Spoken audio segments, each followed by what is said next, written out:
सभी को राम राम। चलिए आज जो हमने क्लास में किए थे उनका टेस्ट करने वाले हैं। सबसे पहला क्वेश्चन आपके सामने, मर्दा वर्ष कब मनाया गया था?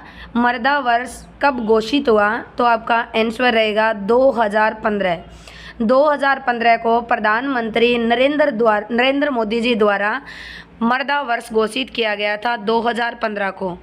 जैसे आप जानते हो कि टीबी दिवस कब मनाया जाता है या भारतीय सेना दिवस कब मनाया जाता है, उसी प्रकार मर्दा वर्ष के रूप में घोषित हुआ था, वो बना था 2015। क्वेश्चन आ जाए कि राजस्थान की मर्दाएं कितने प्रकार की है, मिट्टी कितने प्रकार की है, तो याद करना है वैज्ञानिक तौर पर मिट्टी होगी 5 प्रकार से। क्वेश्चन नंबर 2 आपके सामने, राज्य में प्रथम मिट्टी परीक्षण प्रयोगशाला कौन से जिले में स्थापित की गई थी? यानी आपको वो जिला बताना है जहाँ पर मिट्टी का प्रशिक्षण करने के लिए एक संस्था बनी थी, तो वो आंसर होगा आपका जोधपुर। सबसे पहले जोधपुर में यह प्रयोगशाला बनाई गई। अगर क्वेश्चन आ जाए वर्तमान में कितनी मिट्टी परीक्षण प्रयोगशाला, तो 2 है। पहली बनी थी जोधपुर में और दूसरी बनी है जयपुर के अंदर। लेकिन आपसे पहली पूछी है तो पहली का आंसर आपका जोधपुर होगा और दूसरी का जो आंसर रहेगा वो रहेगा जयपुर। राजस्थान में 2 मिट्टी प्रयोगशाला बनी हुई है। क्वेश्चन नंबर 3 देखते हैं कि मिट्टी में क्षारीयता की समस्या का समाधान कैसे किया जाता है? अब की मिट्टी सारी अम्लीय किसे बोलते हो? तो पीएच होता है, पीएच मान होता है मिट्टी का। अगर 7 से कम आ जाए पीएच मान तो अम्लीय मिट्टी, 7 से ज़्यादा चला जाए तो वो होती है क्षारीय मिट्टी। ये आपसे पूछ रहा है कि मिट्टी की क्षारीयता को दूर करने के लिए किसका प्रयोग करते हैं, मिट्टी में क्या मिलाते हैं? तो आपका आंसर रहेगा जिप्सम। जिप्सम की मात्रा मिलाई जाती है अगर मिट्टी क्षारीय हो जाए तो उसे उपजाऊ बनाने के लिए। क्वेश्चन नंबर 4 है, सर्वाधिक उपजाऊ मानी जाने वाली मिट्टी बताइए। सबसे ज़्यादा आपको उपजाऊ मिट्टी बतानी है। सबसे ज़्यादा उपजाऊ कौन सी मिट्टी है? तो आपके सामने आ रहा है ऑप्शन भूरी मिट्टी। आप जानते हो कि भूरी मिट्टी है अरावली के पश्चिमी और पूर्वी साइड में पाई जाती है। फिर आती है काली मिट्टी। काली मिट्टी जो है आपकी वो पाई जाती है डूंगरपुर, बांसवाड़ा, कोटा बूंदी के क्षेत्र में। दोमट मिट्टी और एक है रेतीली मिट्टी। सर्वाधिक उपजाऊ का नाम अगर आ जाए तो आपका आंसर होगा दोमट मिट्टी। दोमट मिट्टी सबसे उपजाऊ मिट्टी होती है। फिर क्वेश्चन है, काली तथा रेगुर मिट्टी किस फसल की खेती के लिए सर्वाधिक उपयोगी है? यानी काली या काली का ही दूसरा नाम होता है रेगुर। अगर आपसे पूछ लिया जाए ना रेगुर मिट्टी किसको कहते हैं, तो काली मिट्टी को कहते हैं। काली मिट्टी राजस्थान के आड़ोती क्षेत्र में है। कोटा, बूंदी, बारा, झालावाड़ इस क्षेत्र में काली मिट्टी पाई जाती है। काली मिट्टी का दूसरा नाम रेगुर मिट्टी है और यह मिट्टी जो है कपास उत्पादन के लिए सबसे ज़्यादा उपयोगी है। काली मिट्टी जब भी प्रश्न आ जाए तो कपास उत्पादन करना है। क्लियर? क्वेश्चन नंबर 6 देखने वाले हैं कि राज्य के किस प्रदेश में एंटीसोल समूह की मृदा पाई जाती है? राज्य के किस प्रदेश में एंटीसोल? वैसे तो एकदम पूर्वी साइड में आपके पाई जाती है एरिडोसोल, लेकिन अगर आंसर आता ना पूर्वी और ये पश्चिमी पूर्वी क्षेत्र तो यहाँ पर एंटीसोल होती है। अब आपको केवल पूर्वी, पश्चिमी, दक्षिणी पूर्वी और दक्षिणी दिया है तो आपका आंसर पश्चिमी बनेगा। तो एंटीसोल जो पाई जाती है ये राजस्थान के पश्चिमी क्षेत्र में पाई जाती है। पूर्वी का जो मैदान है वहाँ पर पाई जाती है इंसेप्टिसोल। हाड़ौती पठार में निम्न में से कौन सी मिट्टी पाई जाती है? फिर आगे आपके सामने वही काली मिट्टी पाई जाती है, वही हाड़ौती पठार है। उसे ही आपका बोला जाता है कि हाड़ौती में किस प्रकार की मिट्टी है। तो मैंने आपको क्लास में बताया था कि पश्चिमी क्षेत्र में एरिडोसोल है, पश्चिम के बाद अर्ध शुष्क आता है उसमें एंटीसोल आती है, अरावली का क्षेत्र है उसमें इनसेप्टिसोल आती है, फिर मैदानी क्षेत्र आता है उसके अंदर एल्फिसोल आती है, जबकि दक्षिणी जो क्षेत्र आता है उसमें आता है वर्टिसोल। आपको यही क्वेश्चन पूछा है हाड़ौती पठार में कौन सी मिट्टी पाई जाती है, तो आंसर रहेगा वर्टिसोल मिट्टी पाई जाती है। क्वेश्चन नंबर 8 आपके सामने, राज्य में भूरी मिट्टी का प्रसार क्षेत्र बताइए। यानी भूरी मिट्टी सबसे ज़्यादा कहाँ पर प्रसार हुई है? प्रसार का मतलब फैला हो। तो आप जानते हो भूरी मिट्टी अरावली के दोनों ओर है। भूरी मिट्टी जो पीली भूरी मिट्टी है ये अरावली के पश्चिम में भी पाई जाती है और पीली मिट्टी है जो वो अरावली के दक्षिण में भी। बात रही आपके भूरी मिट्टी की तो ये सबसे ज़्यादा अजमेर वाले इलाके में है। अजमेर के इलाके में नवीन भूरी मिट्टी है और यहाँ से निकलता है एक बनास क्षेत्र, बनास नदी निकलती है जिसे बोलता है बनास क्षेत्र। तो क्वेश्चन आ जाए ना भूरी मिट्टी का प्रसार तो आंसर रहेगा बनास क्षेत्र में। हाड़ौती पठार की मिट्टी बताइए, ये तो वापस वही क्वेश्चन आ गया, काली मिट्टी। हाड़ौती पठार की जो मिट्टी पाई जाती है, कोटा, बूंदी, बारा, झालावाड़, वो आती है आपकी काली मिट्टी के अंदर। अगर जलोढ़ आ जाए तो जलोढ़ मिट्टी मैदानी क्षेत्र में है, पूर्वी में। अगर लाल नाम आ जाए तो ये उदयपुर वाले क्षेत्र में, अरावली के दक्षिणी क्षेत्र में है। क्वेश्चन आ जाए भूरी मिट्टी, तो आप जानते हो भूरी मिट्टी जो है अजमेर के क्षेत्र में पाई जाती है, बनास के क्षेत्र में बोल सकते हो भूरी मिट्टी को। क्वेश्चन नंबर 11 देखते हैं कि 11 के अंदर रेह एवं उस्सर किस मृदा के अन्य नाम है, यानी रेह या उस्सर किसे कहा जाता है। जो मिट्टी नमकीन होती है, जैसे आप जानते हो लूणकंसर, बीकानेर, यहाँ पर नमकीन भूमि पाई जाती है। जो नमकीन भूमि होती है उन्हें बोला जाता है रेह या उस्सर। रेह या उस्सर आपसे पूछ लिया जाए, डायरेक्ट आंसर करना है। नमकीन भूमि का नाम होता है रेह उस्सर। अगर आपसे रेगूर पूछा जाए तो ये काली मिट्टी का नाम होता है। फिर आपके सामने क्वेश्चन नंबर 12 आता है। 12 के अंदर आपके सामने है कि निम्न कथनों पर विचार कीजिए। केंद्रीय शुष्क क्षेत्र अनुसंधान केंद्र जोधपुर में है। वेरी इंपॉर्टेंट क्वेश्चन है, क्योंकि मैंने आपको क्लास में बताया था काजरी केंद्रीय शुष्क क्षेत्र है, ये जोधपुर के अंदर है। राज्य में मिट्टी परीक्षण प्रयोगशाला नहीं है, ये भाई गलत है आपका। हमने पहला ही क्वेश्चन किया था कि मिट्टी परीक्षण प्रयोगशाला राजस्थान में कहाँ पर है, तो आपका आंसर जोधपुर था। पहली जोधपुर में, दूसरी जयपुर में। ख जो है ये गलत होगा। राज्य में मिट्टी के कटाव की समस्या, हाँ जी कटाव की समस्या पाई जाती है। एक हमारे जल अपर्दन होता है, एक वायु अपर्दन। तो आपके आंसर होगा क और ग सही। आंसर नंबर डी सही होगा, जिसमें केवल क और ग सही बताया है। निम्न में से कौन सा पीएच प्रास क्षारीय मृदा का सूचक होता है। मैंने 2 मिनट पहले आपको बताया कि पीएच मान 7 से लेते हैं। 7 से अगर कम आ जाए अम्लीय, 7 से ज़्यादा चला जाए क्षारीय। तो आपका आंसर डी के अंदर आपका क्षारीय मृदा का सूचकांक 9 दिया है, तो 9 आपका क्षारीय बनेगा। अम्लीय पूछ लेता तो आपको 7 से कम करना था। 7 से जो कम होगा वो अम्लीय हो जाएगा, 7 से ज़्यादा होगा वो क्षारीय, और जिसका 7 होगा वो बनेगा उदासीन। क्वेश्चन नंबर 14 बताना है आपको। वह जिला युगम जहां लाल पीली मिट्टी पाई जाती है। आपको वो जिला बताना है लाल पीली। आपका आया अलवर भरतपुर। भाई अलवर भरतपुर के अंदर जलोढ़ मिट्टी पाई जाती है, या आप कच्छारी मिट्टी बोल सकते हो, यहाँ पर नहीं है। फिर आया आपके पास बाराकोटा। बाराकोटा के अंदर पाई जाती है काली मिट्टी। आंसर आया बाड़मेर जोधपुर। आप जानते हो बाड़मेर जोधपुर में रेतीली मिट्टी है। ऑप्शन बचा अजमेर भीलवाड़ा। आपको मैंने बोला भी था कि पीली मिट्टी जो है इसका जो प्रसार हो रहा है वो अजमेर के अंदर है। अगर आपसे लाल और पीली, क्योंकि लाल अरावली में थी और पीली दक्षिण में थी, और अजमेर भीलवाड़ा जस्ट अरावली के दक्षिण बीच के क्षेत्र आते हैं, तो आपका आंसर होगा अजमेर और भीलवाड़ा में लाल पीली मिट्टियाँ पाई जाती है। मृदा को पश्चिमी राजस्थान में सर्वाधिक क्षेत्र में मिलती है। वह मृदा बतानी है जो पश्चिमी क्षेत्र में सर्वाधिक है। आप सभी जानते हो राजस्थान के पश्चिमी क्षेत्र में रेतीली मृदा सबसे ज़्यादा, तो आंसर रहेगा रेतीली मृदा को ही आप बोल सकते हो बलुई मृदा। बलुई मृदा मोटे कणों वाली मृदा। जलोढ़ मृदा आपकी है ये पूर्वी मैदान में है। काली मिट्टी आड़ौती में है, और जो लाल मिट्टी है ये दक्षिण के अरावली में है। अरावली का दक्षिणी जहाँ पर उदयपुर टच करता है। राजस्थान के किस जिले में जलोढ़ मृदा पाई जाती है। ये क्वेश्चन आपका वापस आ गया। जैसलमेर में रेतीली, नागौर में फिर रेतीली, बाड़मेर में भी रेतीली, यानी आंसर बनेगा भरतपुर। मैंने आपको बताया था कि जलोढ़ मिट्टी जो है ये पूर्वी मैदान में है, जिसे कच्छारी मिट्टी भी कहा जाता है। ये अलवर, जयपुर, भरतपुर, इन इलाकों में जलोढ़ मिट्टी जो जल ग्रहण क्षमता सबसे ज़्यादा रखती है, बाढ़ की वजह से आती है। इसे बाढ़ वाली मिट्टी भी बोला जाता है। बाढ़ आता है अलवर भरतपुर क्षेत्र में। सूखा संभाव्य कार्यक्रम बताइए कब चलाया गया। Very important question. राजस्थान में सूखा कार्यक्रम चलाया गया 12 जिलों के अंदर, जो बढ़कर अब हो चुका है 19 जिले।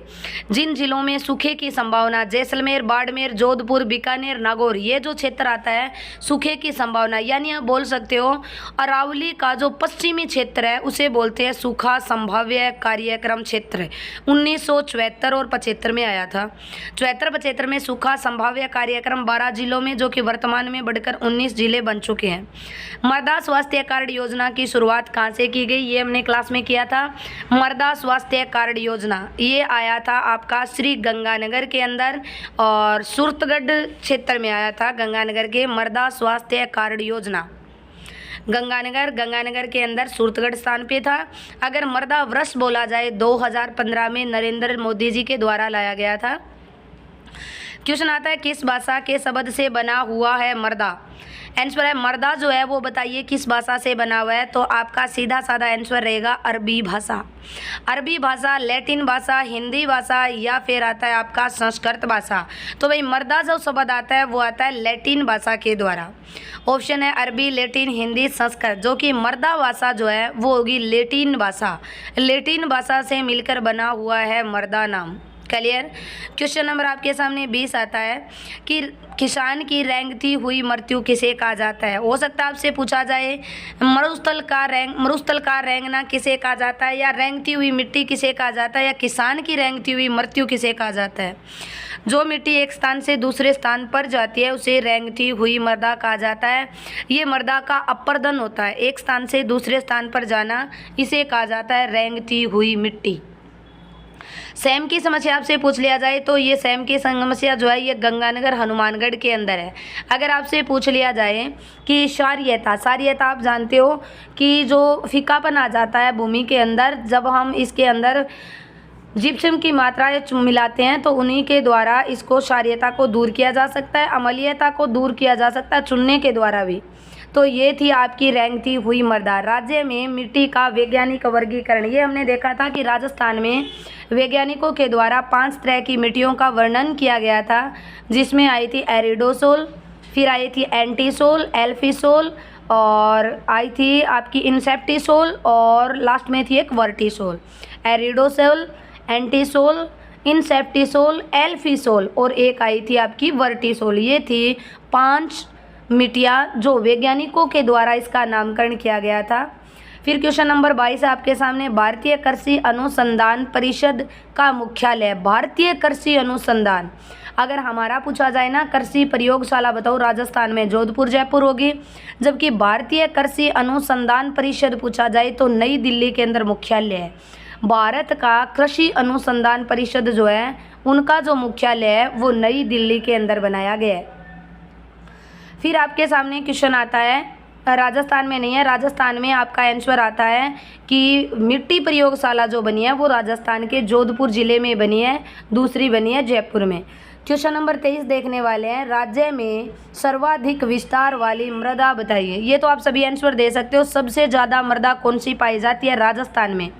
तो राजस्थान की मृदा में आप जानते हो सबसे ज़्यादा जो मृदा है वो रेतीली मृदा है। रेतीली मृदा जो पाई जाती है वो राजस्थान में सर्वाधिक क्षेत्र पर पाई जाती है। सबसे ज़्यादा जो क्षेत्र होता है वो रेतीली का, क्योंकि रेतीली मिट्टी जो है वो पश्चिमी राजस्थान में है। जैसलमेर, बाड़मेर, जोधपुर के इलाकों में पाई जाती है जलोढ़ मिट्टी, मैदानी भाग में काली मिट्टी तो कोटा बूंदी बारा में, और लाल मिट्टी उदयपुर के क्षेत्र में। जबकि लाल लोमी आ जाए ना तो ये भी उदयपुर, डूंगरपुर, बांसवाड़ा में। कच्छारी मिट्टी का बताइए, आपको बताया हुआ है कच्छारी मिट्टी जो है मैदानी क्षेत्र में है, जो पूर्वी मैदानी है ना, जैसे अलवर, भरतपुर, जयपुर का क्षेत्र आता है वहाँ पर पाई जाती है कच्छारी मिट्टी। हाड़ौती मिट्टी जानते हो कोटा बूंदी बारा झालावाड़ में। मरुस्थलीय मिट्टी जानते हो जैसलमेर, बाड़मेर, जोधपुर, बीकानेर में। और अरावली का जानते हो पर्वतीय मिट्टी, अरावली मिट्टी, और अरावली में पुरी में पाई जाती है ये वाली मिट्टी। क्वेश्चन नंबर 25 देखने वाले हैं, सामान्यतः सवतः जुताई वाली मिट्टी बताइए किसे कहा जाता है। सवतः जुताई वाली मिट्टी वेरी इंपॉर्टेंट है। सवतः जुताई यानी सबसे ज़्यादा जुताई होने वाली मिट्टी बताना है।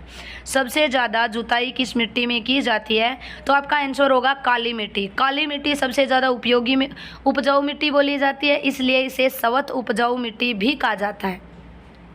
क्लियर। और ये जो मिट्टी है काली मिट्टी, ये मिट्टी आपकी पाई जाती है हाड़ौती वाले क्षेत्र में। लाल लोमी नाम आ जाए ना आपका, लाल और लोमी, तो आपको उदयपुर, डूंगरपुर, बांसवाड़ा करना है, यहाँ पे है लाल लोमी मिट्टी।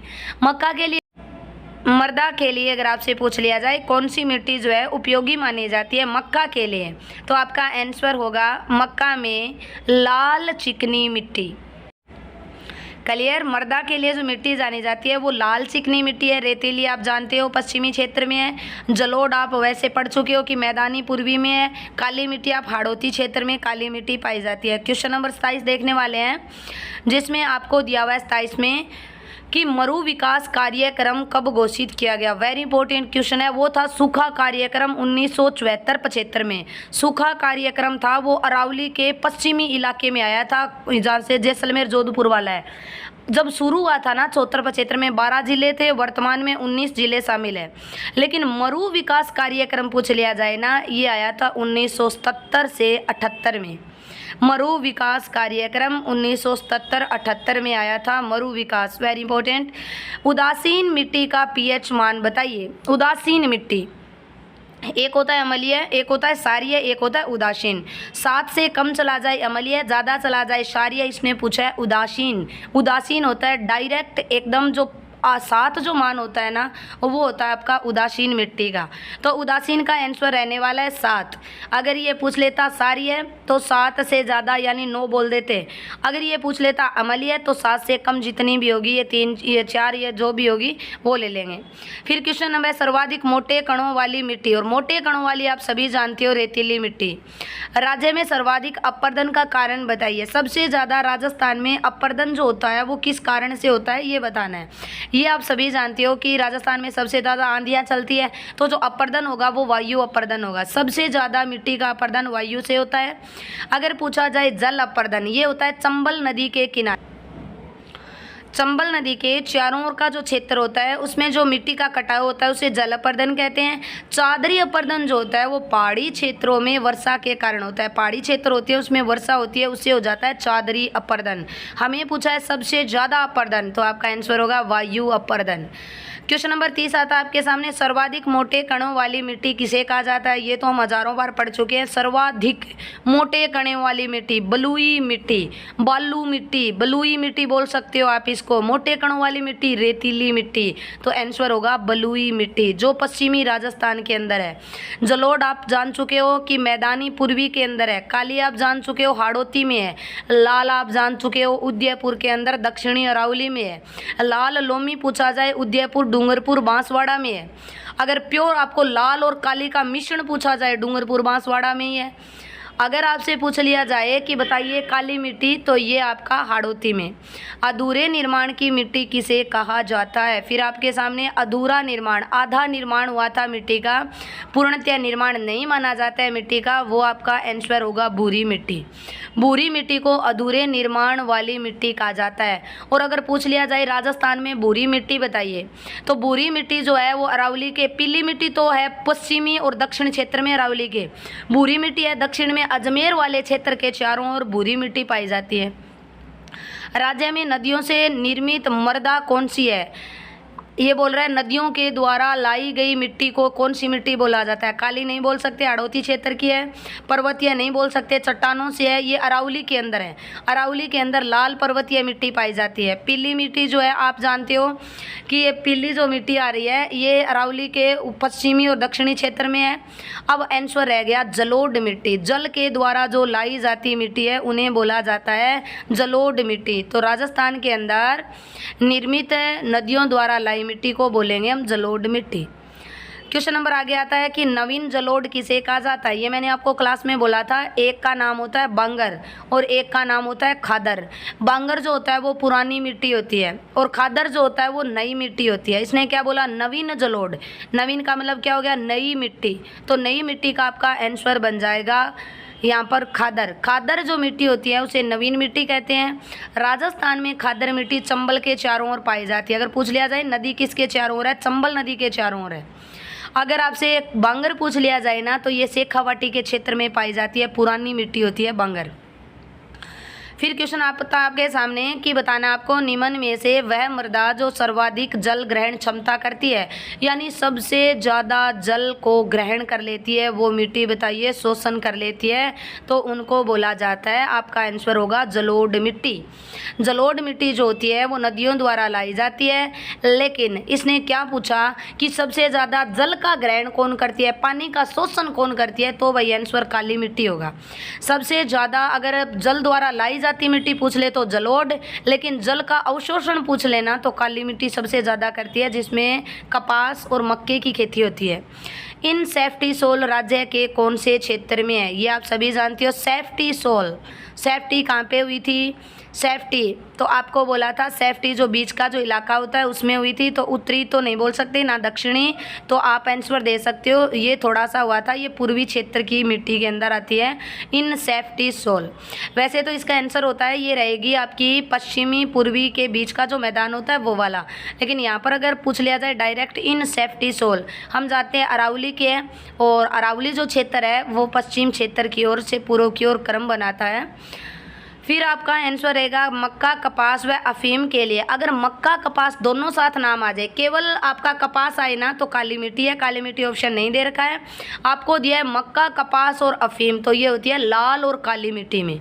आंसर रहेगा मक्का, कपास और अफीम लाल काली, क्योंकि मक्का होता है बांसवाड़ा में, और बांसवाड़ा में आप जानते हो डूंगरपुर बांसवाड़ा में काली और लाल मिट्टी का मिश्रण पाया जाता है। कपास जो होता है प्योर काली में होता है, इसने मक्का कपास पूछा है तो आंसर बन जाएगा लाल और काली मिट्टी। आगे देखने वाले हैं क्वेश्चन नंबर 37 के अंदर देखेंगे निम्न में से क्रमशः रेगूर व कच्छारी मृदा किसे कहा जाता है। मैंने आपको पहले भी बताया था रेगूर मिट्टी होती है काली मिट्टी, काली मिट्टी का नाम है रेगूर मिट्टी, और कच्छारी आप जानते हो जयपुर, अलवर, भरतपुर है, और वहाँ पर मैदानी भाग है, और वहाँ पर ही आती है जलोढ़ मिट्टी नदियों वाली, तो आपका आंसर रहेगा रेगूर बोलेंगे काली मिट्टी को, कच्छारी बोलेंगे जलोढ़ मिट्टी को। क्लियर। फिर क्वेश्चन है प्यासी मिट्टी का विस्तार कहाँ पर है बताइए। प्यासी मिट्टी सभी जानते हो, प्यासी मिट्टी है बाड़मेर और जैसलमेर, जहाँ पर पानी की सबसे ज़्यादा कमी होती है उन्हें बोला जाता है प्यासी मिट्टी। बाड़मेर जैसलमेर का जो क्षेत्र होता है वहाँ पर होती है आपकी प्यासी मिट्टी। क्लियर। आप जानते हो यहाँ पर बारिश नहीं हो पाती है, बारिश की वजह से जल की कमी होती है, इसलिए यहाँ की जो मिट्टी है उसे बोलते हैं प्यासी मिट्टी। क्लियर। फिर देखने वाले हैं क्वेश्चन नंबर 39। आपके पास 40 मैंने क्वेश्चन रखे हैं, लास्ट के 2 क्वेश्चन रहे, आप सभी को आंसर देने हैं इनके। क्वेश्चन नंबर आपका 39 रहता है कि चादरी अपर्दन का प्रमुख कारण बताओ। ये सभी जानते हो पहाड़ी इलाकों में होता है चादरी अपर्दन, तो बता दीजिए चादरी अपर्दन पहाड़ी इलाकों में जो वर्षा होती है उनका जो अपर्दन होता है मिट्टी में उनको बोला जाता है चादरी अपर्दन, वर्षा की वजह से पत्थरों का कटाव हो जाना। क्लियर। अब देखने वाले हैं लास्ट क्वेश्चन, नदियों के कटाव को जल अपर्दन बोला जाता है, वर्षा से पहाड़ों के कटाव को चादरी अपर्दन बोला जाता है। लास्ट क्वेश्चन है निम्न में से किसे बंजर मिट्टी के नाम से जाना जाता है। 40 है किसे बंजर मिट्टी, बंजर आप जानते हो रेतीली मिट्टी बंजर मिट्टी होती है, रेतीली मिट्टी जो है यहाँ पर खेती नहीं की जाती, ये बंजर मिट्टी होती है। अगर आपको क्लास अच्छी लगे सब्सक्राइब जरूर करना और सभी को इनके आंसर देने हैं।